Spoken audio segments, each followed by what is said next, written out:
భాగంగా తీసుకున్న నిర్ణయాలపై కేసులు పెట్టి దర్యాప్తు చేయాలంటే సంబంధిత అథారిటీ అనుమతి తీసుకోవాలి. చంద్రబాబు విషయంలో గవర్నర్ అనుమతి తప్పనిసరి. కానీ గవర్నర్ అనుమతి లేకుండానే చంద్రబాబుపై ఆగమేఘాల మీద కేసు పెట్టడం, ఆయన్ను రిమాండ్కు తరలించడం జరిగిపోయింది. దీనిపైనే ఇప్పుడు దేశవ్యాప్తంగా చర్చ జరుగుతోంది.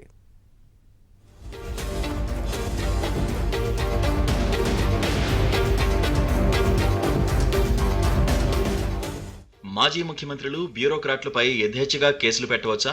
కొత్త ప్రభుత్వం రాగానే పాత ప్రభుత్వంలోని మంత్రులు, అధికారులపై కక్ష సాధింపులకు దిగితే పరిస్థితి ఏంటి? లేనిపోని ఆరోపణలతో కేసులు పెట్టి అరెస్టులు చేస్తే ఎవరైనా నిర్ణయాలు తీసుకోగలరా? ఇప్పుడు స్కిల్ డెవలప్మెంట్ ప్రాజెక్టులో జగన్ సర్కారు చేస్తున్న తతంగం ఫక్తు రాజకీయ కక్ష సాధింపు కాదా? ఇలాంటి పరిస్థితిని నివారించేందుకు అవినీతి నిరోధక చట్టాన్ని సవరించారు. 17A సెక్షన్ను చేర్చారు.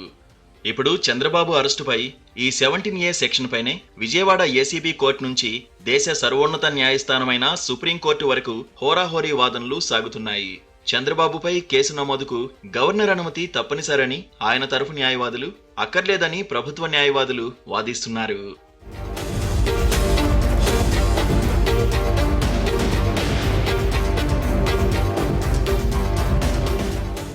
చంద్రబాబుపై కేసుకు 17A వర్తిస్తుందా లేదా అనే విషయం పక్కన పెడితే అసలు గవర్నర్ అనుమతి తీసుకుంటే పోయేదేముంది, ఎందుకు తీసుకోలేదు అనే ప్రశ్న ప్రజల్లో తలెత్తుతోంది. తమిళనాడు, తెలంగాణ, పశ్చిమ బెంగాల్లో లాగా ఏపీలో రాష్ట్ర ప్రభుత్వానికి, రాజ్భవన్కు మధ్య యుద్ధ వాతావరణం ఏం లేదు. అవసరమైతే గవర్నర్లు న్యాయ నిపుణుల సలహా తీసుకుంటారు. స్థానికంగా అడ్వకేట్ జనరల్తో లేదా తనకు పరిచయమున్న వారితో చర్చిస్తారు.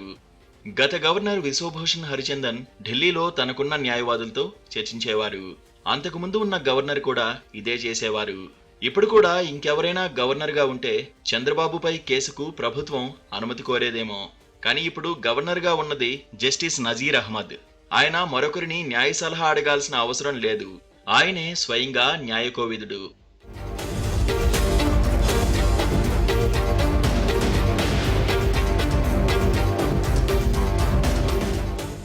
అవినీతి నిరోధక చట్టం సవరణ ద్వారా 2018 జూలైలో 17A అమల్లోకి వచ్చింది.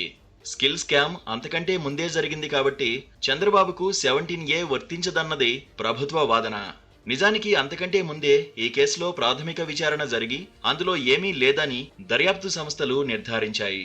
2017లో ఒక వ్యక్తి దీనిపై CBIకి ఫిర్యాదు చేశారు. ఒక రాష్ట్రానికి సంబంధించిన అంశం కావడంతో దీనిని CBI స్వీకరించలేదు. రాష్ట్ర ఏసీబీ పరిశీలనకు పంపించింది. 2018లో ఏసీబీకి మరో ఫిర్యాదు కూడా అందింది. అప్పటి ఏసీపీ డీజీ ఠాకూర్ ఈ అంశంపై రెగ్యులర్ విచారణకు ఆదేశించారు. రాష్ట్ర అధికారులు పూణేలోని జీఎస్టీ విభాగానికి లేఖ రాసి వివరాలు కోరారు. ఇందులో చెప్పుకోదగ్గ వివరాలేవీ లేవని సమాధానం వచ్చింది. ఏసీబీకే చెందిన మరో అధికారి అప్పటి స్కిల్ డెవలప్మెంట్ కార్పొరేషన్ ఎండీ సాంబశివరావుకు లేఖ రాశారు. ఇందులో ఎలాంటి అవకతవకలు జరగలేదని పూర్తి వివరాలతో ఆయన సమాధానమిచ్చారు.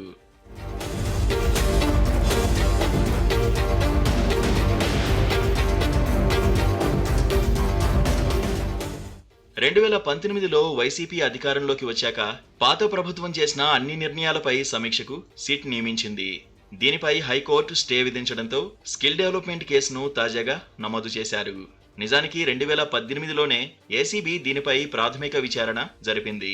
ఒకవేళ ఇప్పుడు ఏసీబీ అధికారులు దీనిపై విచారణ జరపాలి అనుకుంటే పాత కేసునే రీఓపెన్ చేయాలి. కానీ 2019లో ఆరాలు మొదలుపెట్టి 2021లో కొత్తగా కేసు నమోదు చేశారు.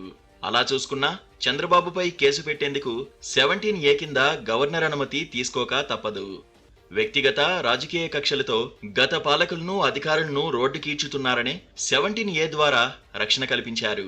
స్కిల్ డెవలప్మెంట్ పై చంద్రబాబు ఏ నిర్ణయాలనైనా పబ్లిక్ సర్వెంట్ హోదాలో అధికారికంగానే తీసుకున్నారు. అసలు విషయం ఏంటంటే గత నెల 9న చంద్రబాబును అరెస్టు చేసేదాకా ఈ కేసులో ఆయన నిందితుడే కాదు, FIRలో ఆయన పేరు లేదు.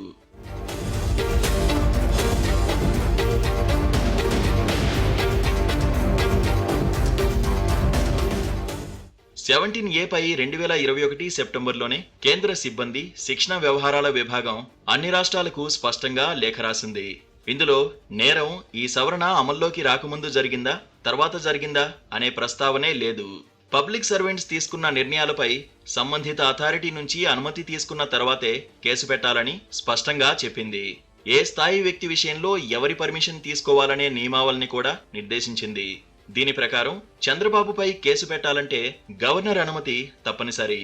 కానీ స్వయానా న్యాయ కోవిదుడైన గవర్నర్ జస్టిస్ నజీర్ అహ్మద్ ఈ కేసులో డొల్లతనాన్ని ఇట్టే గ్రహించి అనుమతి నిరాకరిస్తారనే అనుమానంతోనే 17A స్ఫూర్తికి వక్రభాష్యం చెబుతున్నట్లు భావిస్తున్నారు.